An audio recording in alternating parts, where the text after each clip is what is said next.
Hello, class. So today we are going to cover, hopefully, we're going to cover Chapter 3, the second part of Chapter 3.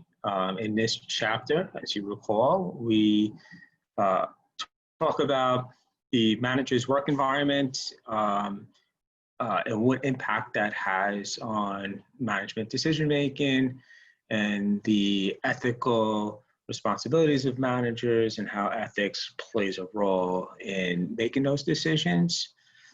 So hopefully we can get through this lecture. I've been having, I don't know why, I think I just have bad luck when we do these pre-recorded lectures. But I'm always running into technical issues. So this is actually now my third attempt to record this lecture. And I think I'm still having problems. I am trying a tech workaround, but I think the result of it may be that what's recorded is not the actual PowerPoint presentation, the output, but the actual application. So we will see. Hopefully all you see is the output. Yes, but let's see, we will see. No, and again, it's not sharing. So I think that this is an issue of Zoom. I mean, it is an issue of Zoom in the way that it handles this.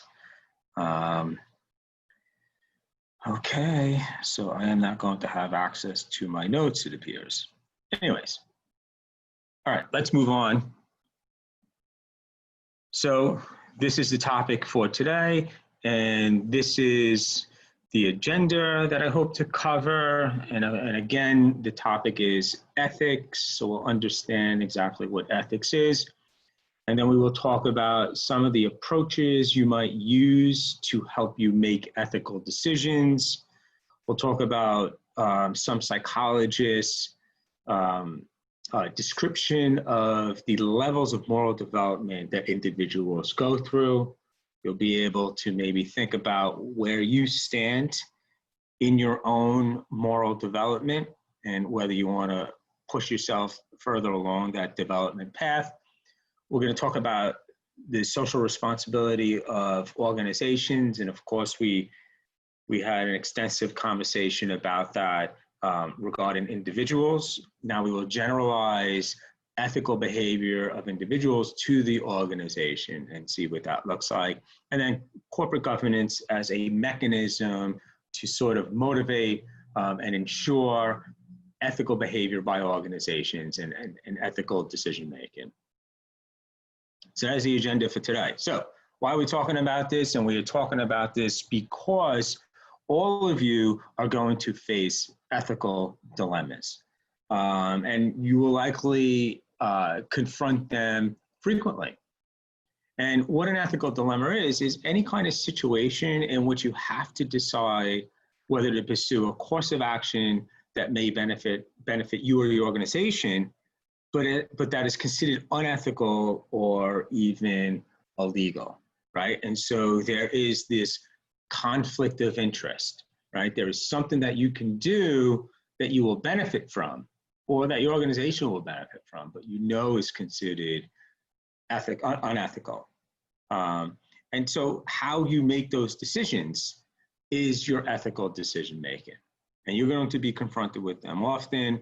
And the idea is that, you know, an education in ethics is one way to sort of help workers and managers and make more ethical decisions and improve the ethical business environments in the future. I'll mention a little bit more about that in a couple of slides. So what is ethics?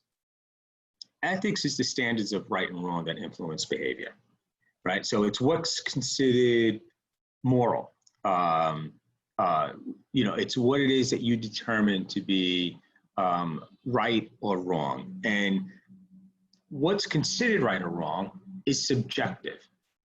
It's going to vary from company to company. It's going to vary from person to person. It's going to vary from country to country. And the reason why is because where ethics come from, it's not an objective quality that exists in the universe that we could measure, right, and make it an objective determination of, right? We can objectively measure the length of some object, right? And we can come to a determination, an objective determination of what the length of that object is.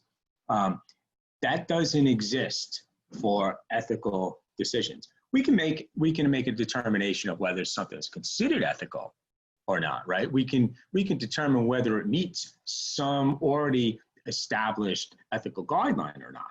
We can make those kinds of decisions. But what the ethical guideline is, that is subjective, right? What we ultimately establish and consider as morally correct or morally wrong, this is subjective. And part of the reason why is because ethics stem from the values that you hold. And a value is a relatively permanent and deeply held underlying belief and attitude that help determine a person's behavior, right? So it's these values that you hold, and a value is, you know, like its namesake leads you to believe, it's the things that you determine are of value or not. And based on that, that's going to help guide all of your behaviors, right? And one of them is going to be the decision-making that you engage in regarding ethical dilemmas. So, you know, this is an important topic because, you know, because business leaders feel as if there is this moral failing that exists with too many companies, with too many managers. You can always pick up a newspaper on any day and read about some company that has violated some moral standard that may or may not be illegal, right? And they are either getting prosecuted for it or criticized for it by the public. You know, so its prevalence is there, and in order to sort of improve the moral standing of our companies, one of the suggestions is that managers need more of an explicit education in ethics, right? So now a lot of the business schools have adopted ethical topics in their courses, right? So this is something that business schools are deliberately doing. They've made the conscious decision that we need to teach ethics to our students, and that this perhaps is one way to improve ethical decision-making in the future, and so that we might, you know, this might result in less unethical behavior by companies. And I think the trajectory is such that we are headed in the right direction. And although it's not entirely clear, I think it's safe to assume that, you know, a formal education in ethics is part of the reason why the situation is improving. So what do we mean specifically then by unethical behavior? And this is a list that your textbook gives of some of the most common ethical behaviors that you will encounter. And I just remember that, so now that I have this new system, because Zoom is sabotaging my productivity today and creating all sorts of problems with my lecture, I no longer have access to a timer. So I have to keep time and make sure that I finish this presentation in a reasonable amount of time. Okay, all right, done. So back to the lecture. This is a list that the textbook gives you of the most common unethical behaviors that you will encounter at work. And I'm sure if you look at this list, you know, you can recall instances where you've seen this. And so misusing company time, this is, you know, anytime when you're hired by a company, right, and they are paying you to work on their behalf, during your work time, it is assumed that your energy and efforts are spent on company activities and tasks alone. And so to the degree to which you are taking care of your own personal business, that is a misuse of company time. And this is considered unethical, obviously, because the company is paying you to do work for them, not to get caught up in things that you need to get done in your personal life. Now, you know, again, all of this is subjective, right? So how much can you, how much personal time can you take during the day? You know, companies like to think that they are accommodating, right? So they may allow more than others. So the norms on what's considered ethical is going to change from company to company, but clearly there's an expectation that when you show up to work, you're there to do the company's business. And to the degree to which you are not, or not beyond the norms of what's expected of you at that particular company, that is considered unethical conduct because you are misusing the company time. Abusive behavior is another example, and this could just be, sort of like name calling, backstabbing, the kinds of behaviors that create toxic work environments. This is unethical because it has such a negative impact on the targets of this abusive behavior. Abusive behavior, this in particular doesn't include physical behavior. So physical abuse is certainly something that happens. Physical abuse is obviously illegal. It happens a lot less often than, let's say, verbal abuse. But that is unethical as well, of course. And, not only does it harm the targets of the abuse, it also creates sort of like this toxic work environment that is really not good for anyone. So you'll encounter that pretty often. Employee theft, obviously, is considered unethical behavior. So as you go through this list, I'm sure a lot of this is familiar. Okay, we just lost screen share and stuff. All right, let's see if we can return to, see, this is Zoom wanting to sabotage my progress in this lecture. All right, so let me here, share screen. We want this. We need to include sound. We're going to share. Hopefully we are back in business here. Okay.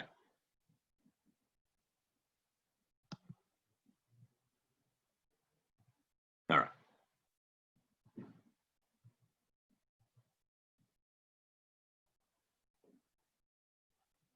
Okay, so resolving ethical dilemmas, right? So having to make a decision on what to do when you're confronted with this issue where you may benefit or your organization may benefit from a certain decision that you make, but you know that that decision is unethical.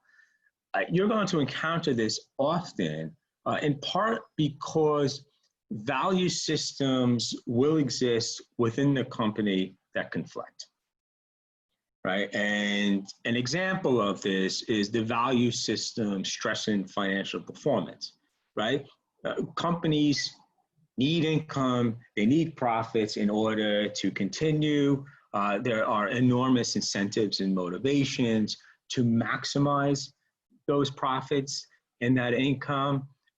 It is going to be something that that companies, almost every company, is going to place an enormous value on. It's going to be something that's prioritized, but that value of prioritizing financial performance is going to conflict with lots of other values that the company is trying to promote. And it makes it difficult for you to reconcile the two, right? And so the value of financial performance may conflict with the value system stressing cohesion and solidarity in employee relationships. Now, certainly, like an obvious example of this would be when workers compete against each other, let's say for commissions or things like that.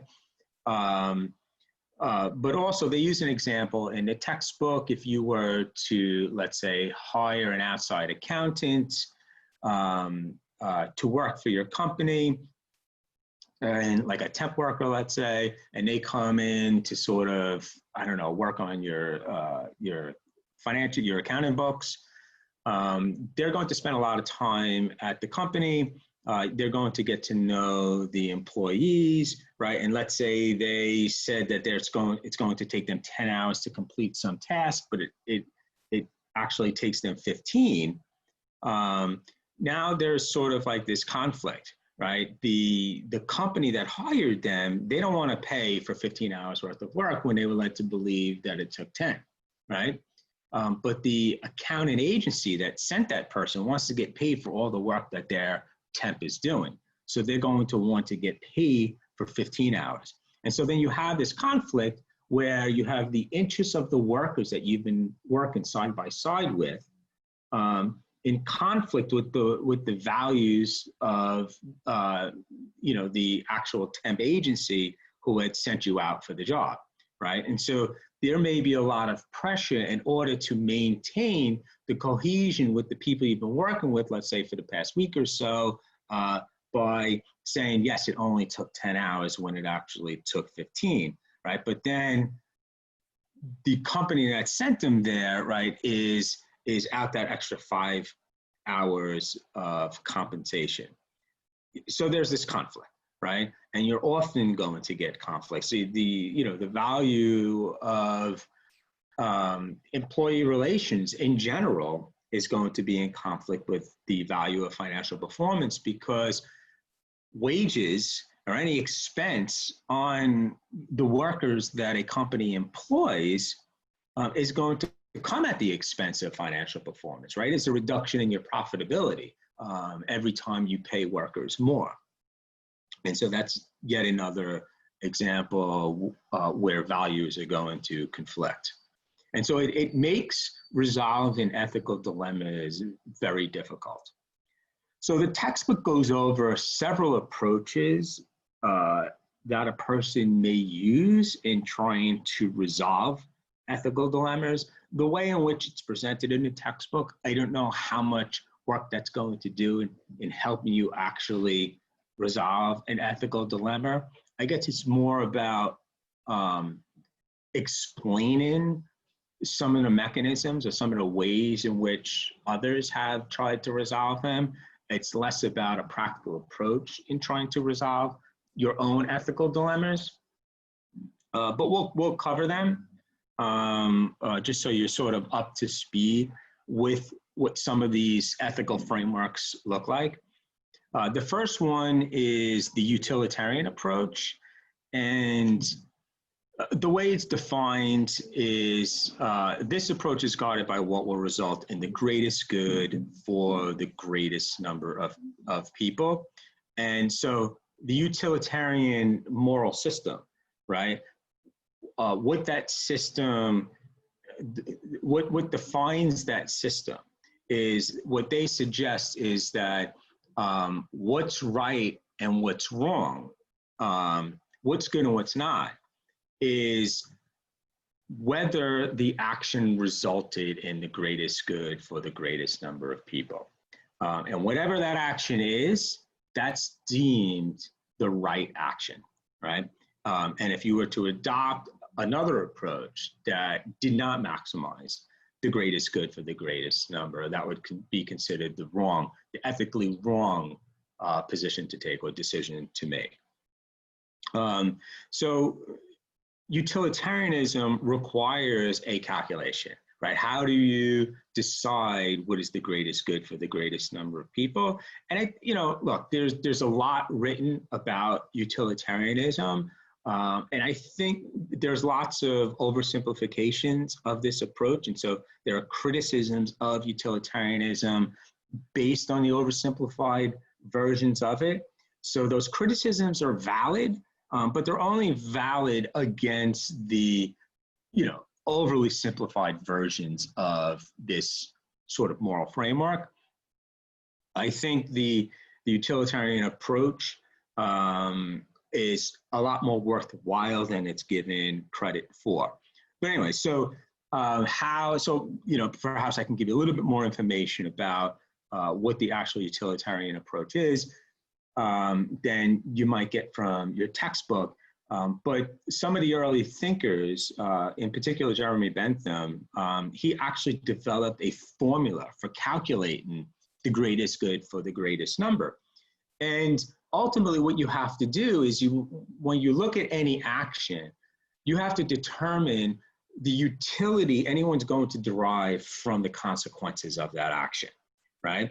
And you're going to need to do that calculation for each of the people it's going to impact, right? And that will be, your total utility produced for any decision.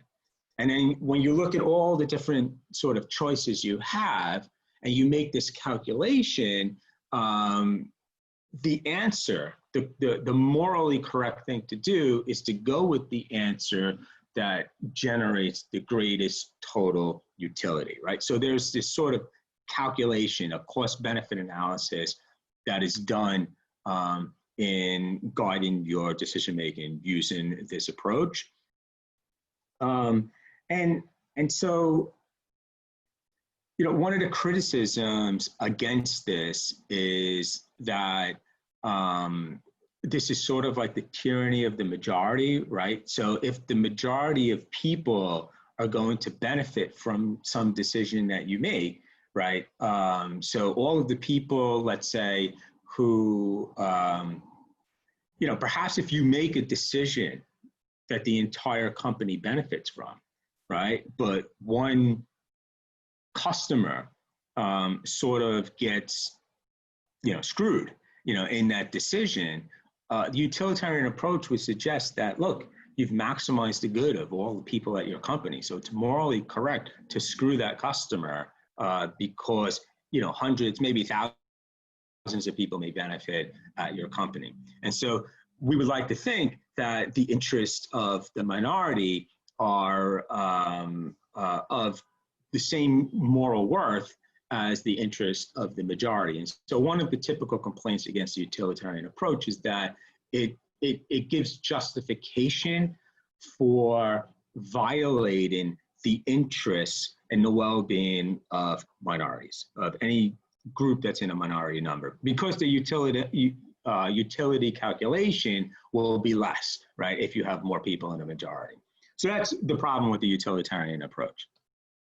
The individual approach, this is in the spirit, I guess, of Adam Smith's original sort of conception of how the market would work, that if everyone pursues their own personal self-interest, ultimately that will be good for society as a whole. And the reasoning for that is that if an individual, and the individual in this instance has to pursue their best long-term interests. So if you're tending to your best long-term interests, you wouldn't want to sort of violate any other person's interests, because that wouldn't be good for you in the long term. So the thinking is that somehow if you take this long-term viewpoint on your life, right, and you want to engage in behaviors and make decisions that maximize your interests in the long term, that you wouldn't sacrifice those interests in the short term. And so the second point in this slide, it assumes that people will act ethically in the short run to avoid harm in the long run. The flaw in this thinking is that one person's short-term gain obviously may not be good for everyone in the long term. And an example that they use in the textbook is that if you're a farmer looking out for the long-term interest of your crops and the viability of your crops, you may use insecticides or pesticides in the short run, right, in order to ensure that. But that the consequences of you using the pesticides may not be great for fishes, you know, in some nearby stream, which the pesticides have now leaked into. And for all of the people who rely on maybe fishing for their, you know, for their work, for their livelihood, that they will be harmed, right? And so you can think of lots of examples where someone pursuing a long-term interest is going to harm, you know, the interest of others. So again, this is, and here we go, it's getting, I don't know why Zoom continues to want to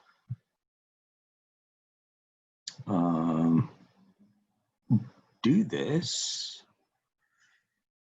Let's see if we can get back on track here. I apologize for all of these blips.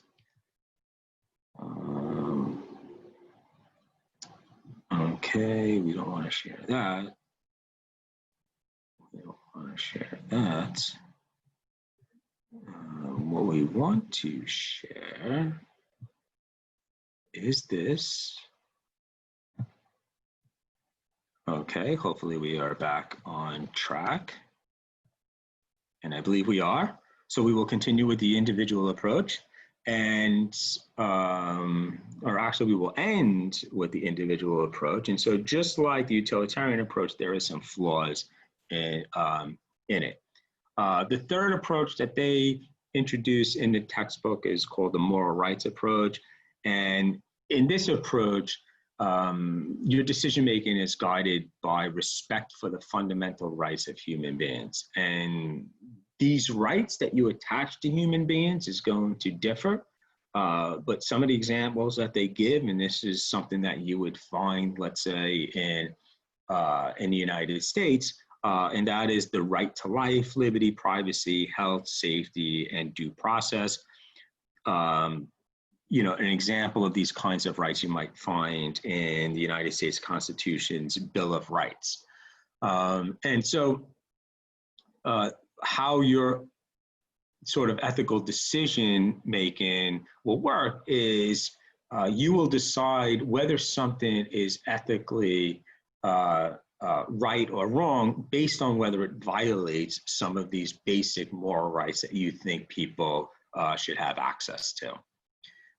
So if you buy into this idea, right, and if one of the values that you hold is that you believe people have a right to privacy, one of the problems with this approach is that you may find yourself working for a company who says, you know, when you use company internet on company time, they're going to monitor what you're doing to make sure that you're being as productive as possible.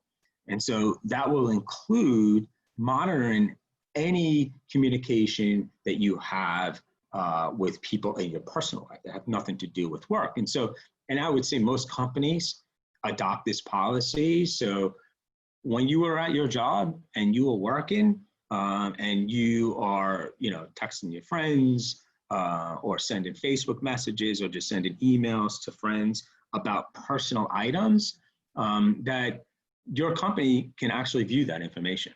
They can view those text messages that you're sending. They can view the emails that you send. These are things that they can monitor. And in their view, they can do this because you are on company's time. And then the question is this a violation of your privacy? So again, you know, it's not easy to answer these ethical dilemmas because you often have value systems that conflict. And so the value system where you think you have a right to privacy, you will find will conflict with the value system of a company who believes they have a right to completely monitor you while you are working on their time. So that's one of the issues with the moral rights approach. And then the last approach that they introduce is what they call the justice approach. And here, ethical decisions are guided by respect for impartial standards of fairness and equity. And so the main idea here is that whatever policies are established, you want to make sure that you administer them impartially and fairly, regardless of gender, age, sexual orientation, and the like, right? So you don't want to engage in any kind of favoritism. The policies that you implement, you want to see them implemented equally for everyone, right? You don't want it to privilege, let's say, new workers who are a lot younger at the expense of older workers, right? Of course, there's lots of gender discrimination. There's discrimination across all social categories that we deem important, like gender. And so this will determine whether a decision is morally right or not. So any decision that violates that, is partial, right, to one gender over another, to one age group over another, or some race over another, would be the morally or ethically problematic. And so that is the justice approach. So your textbook makes the argument that all of this is necessary, your consideration as a manager to look at ethical decisions and be informed about how ethical decisions are made and what impact it has, is because there are lots of ethical issues that exist in the business world. And so, excuse me, in the early 21st century, there was tons of headlines with these enormous companies like Enron that failed, that went out of business because of unethical behavior that the upper management engaged in. And so, like in the example of Enron, this was a massive company, a huge company, multi-billion-dollar company. It was an energy company, and they were misleading their investors, their stockholders, as to how well they were actually doing, right? And so they were manipulating the financial statements to suggest that they were performing much better than they actually were. And it was, a massive scheme because the company was just so large, and the company went bankrupt. And it was one of the largest, maybe at the time, the largest bankruptcy in American history. And there were several instances of this, and this motivated Congress to write more strict rules on what's considered right and wrong. And so Sarbanes-Oxley is an example of that. That is a very powerful piece of legislation that governs the way companies operate, and it specifically targets things like financial reporting.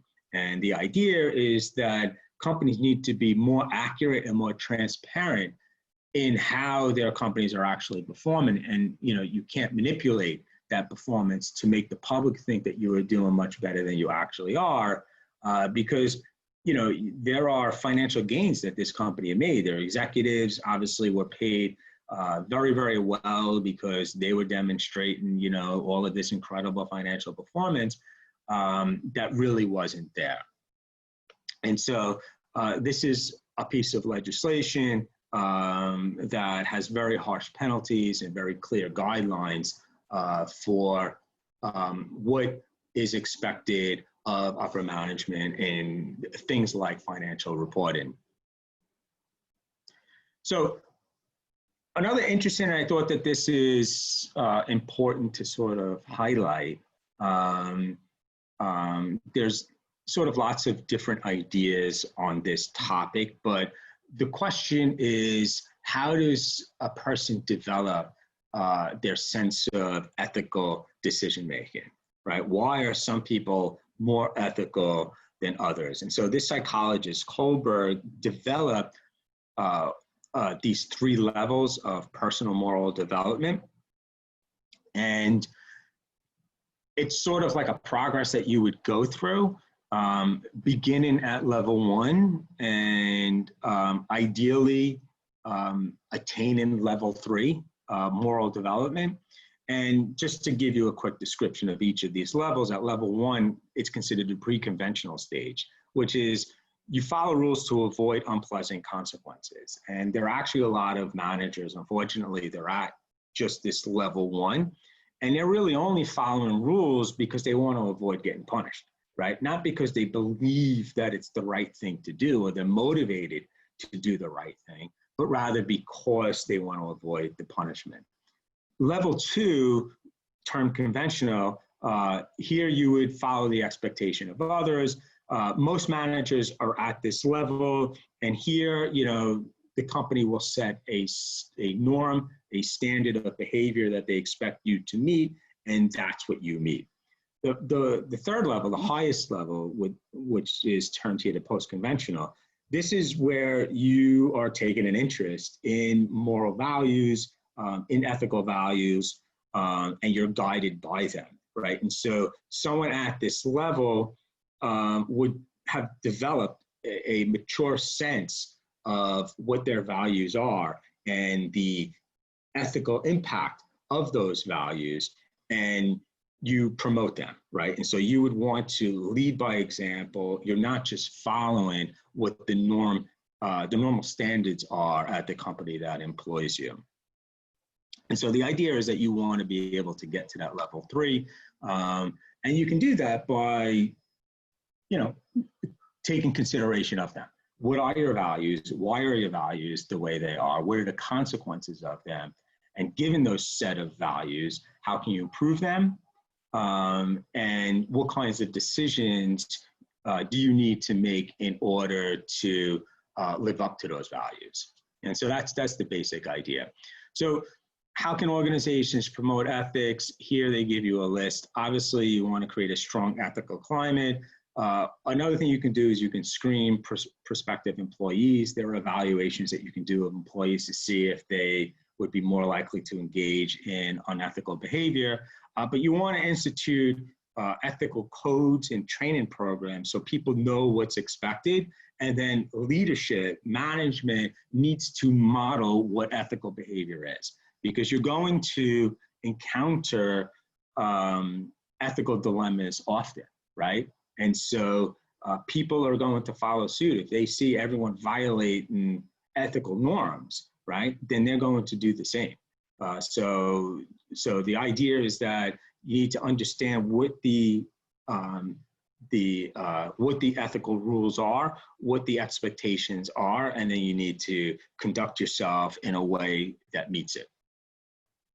So, all right, that's ethics as you as a manager. All right, so we talk about the right and wrong of individuals. Social responsibilities are, well, corporate social responsibilities is taking that idea and extending it to organizations in general. Just to sort of clarify, so social responsibility is a manager's duty to take actions that will benefit the interests of society as well as the organization, right? So it's not pursuing your own personal interests, right? And we talked about this where you need to be concerned about stakeholders. And when you extend that to the organization as a whole, that's where you get the idea of corporate social responsibility. So corporate social responsibility is the notion that corporations are expected to go above and beyond following the law and making a profit. The idea is that they don't want to pursue just their own personal interest, right, for profit or whatever, but they want to consider their impact on society at large. And so that's sort of the basic idea. This chart is given to you in the textbook, Carroll's Global Corporate Social Responsibility Pyramid. And the basic idea here is what is the degree to which your company is pursuing corporate social responsibility, right? And at the bottom of the pyramid, is economic responsibility. And so here the company's only concerned with their own personal economic interests. their goal is just to be profitable and that's it, right? And so this might be captured in the most extreme version of Milton Friedman's idea, which we talked about earlier in the week. The next sort of level above that is legal responsibility. So here, you'd be willing to perhaps sacrifice profitability and income for your organization if it's going to violate some legal standard. So at least your company is operating within the law. Above that is ethical responsibility. And so here you're going to do what's right, regardless of whether it's legal or not. And again, there's just lots of activities. The law is not going to capture every instance of behavior that you would consider wrong. So here you're guided by that ethical responsibility. Your goal is not just to remain compliant within the law, but you want to do what's right. And then philanthropic responsibility is sort of the height of this pyramid, the height of corporate social responsibility. And here you're not just meeting what stakeholders are expected you to meet, but you're developing your own sort of sense of what's right for the world and trying to achieve that, even if it's not expected of you by stakeholders. Types of social responsibility. So when we talk about social responsibility, what exactly is it that we are talking about?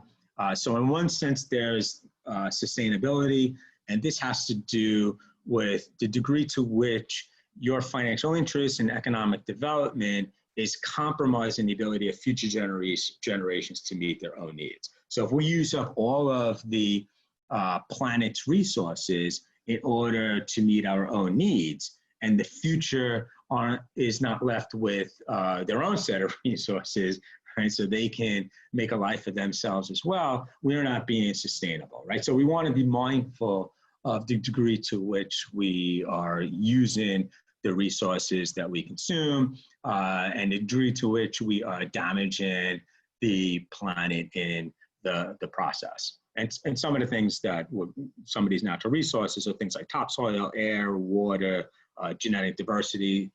So are we, killing off tons of species, that kind of thing. And the other type of social responsibility is philanthropy.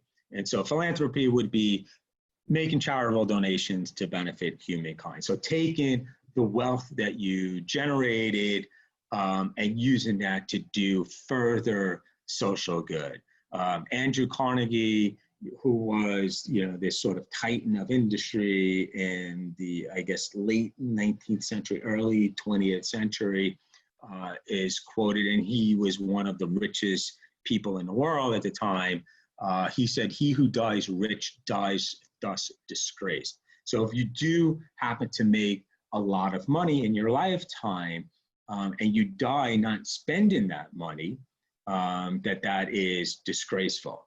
And what he means by spending is spending on social programs or some sort of program that would benefit society in general. And so today, billionaires are sort of taking that approach, and 136 billionaires have joined Bill and Melinda Gates in what's known as the Giving Pledge, which is a commitment to dedicate a majority of their wealth to philanthropy. So, people have picked up where Carnegie left off, and today's, titans of industry, today's billionaires feel the same. Now, I should point out the problems with this. There is a problem with the system that enables a single person to generate $100 billion in wealth, because that's wealth that's not being used for others. And so this is another thing to consideration, and this is what makes sort of moral dilemmas difficult. It's great that the Gateses are donating a huge amount of their wealth, the vast majority of their wealth, to social causes, but they participated in an economic system that allocates income so unequally, right, that they were able to amass this incredible fortune. And so that's income that wasn't generated just by Bill Gates, right? So that $100 billion in wealth that he has access to was not generated by him alone. He participates in a society that requires massive coordination for a business like his to thrive. And these are people who do not have access to enough wealth. There are a lot of workers who struggle in the world, and part of the reason for that is because of the unequal distribution of income. So although it's good that he is doing this, there's also a commentary to be made on the moral status of the economic system that allows that to happen in the first place. So why do we want to do this? Who cares about being ethical, right? Evidence is clear that being ethical is pays off not only for you personally, but it's going to pay off for your company as well. So there's a business case to be made to pursue ethical behavior, and part of the reason why is because the current generation of workers and consumers are expecting companies to act ethically, right? And so if you're not acting ethically, it's more difficult for you to generate sales and generate customers because you're not meeting their expectations. And it's more difficult to retain employees. Employees want to work for companies that they feel are doing the right thing. It improves interpersonal relationships within work, right? So it just makes for a more positive workplace.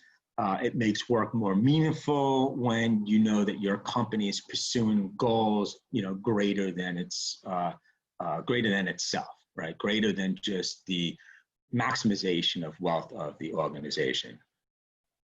There's some evidence that there's an increase in profits associated with this, and so theoretically we would expect that, given that customers and workers may have a preference for ethically run companies. So corporate governance. So how can you trust a company that is trust that a company is going to do the right thing? The company is governed so that the interests of corporate owners and other stakeholders are protected, right? This is what defines corporate governance, is to ensure that the company is acting in an ethical manner. And the way you do that is, so in the case of a corporation, the board of directors, right, is part of the corporate governance mechanism that oversees management and the direction of these companies. Clearly, this is not foolproof, right? All of these, the Enrons of the world who, violated ethical norms in spectacular fashion, they had corporate governance in place. They had a board of directors that was overlooking the company, right? So how is it that this governance mechanism failed them? And one of the things, that we need to perhaps consider and create I don't know how to address this, but part of the issue is that these boards are usually personally linked to the management team that they are hiring, right? They run in the same kinds of circles. And there's actually been sociological work that studied this. All of these companies are interconnected, right? So it's part of a relatively small community of people who serve on these boards and who are executives of these large companies, right? And so, because of these friendships and these social attachments, it may create the conditions where boards are less likely to scrutinize, the executives that they oversee. And so that is a problem. That brings me to the end of my presentation. Again, I apologize for all of the technical difficulties here. Hopefully this presentation survives and I don't have to record yet another. We will see if it actually captured the screen that it wants. But in any event, have a great rest of your week, and I will see you all next week.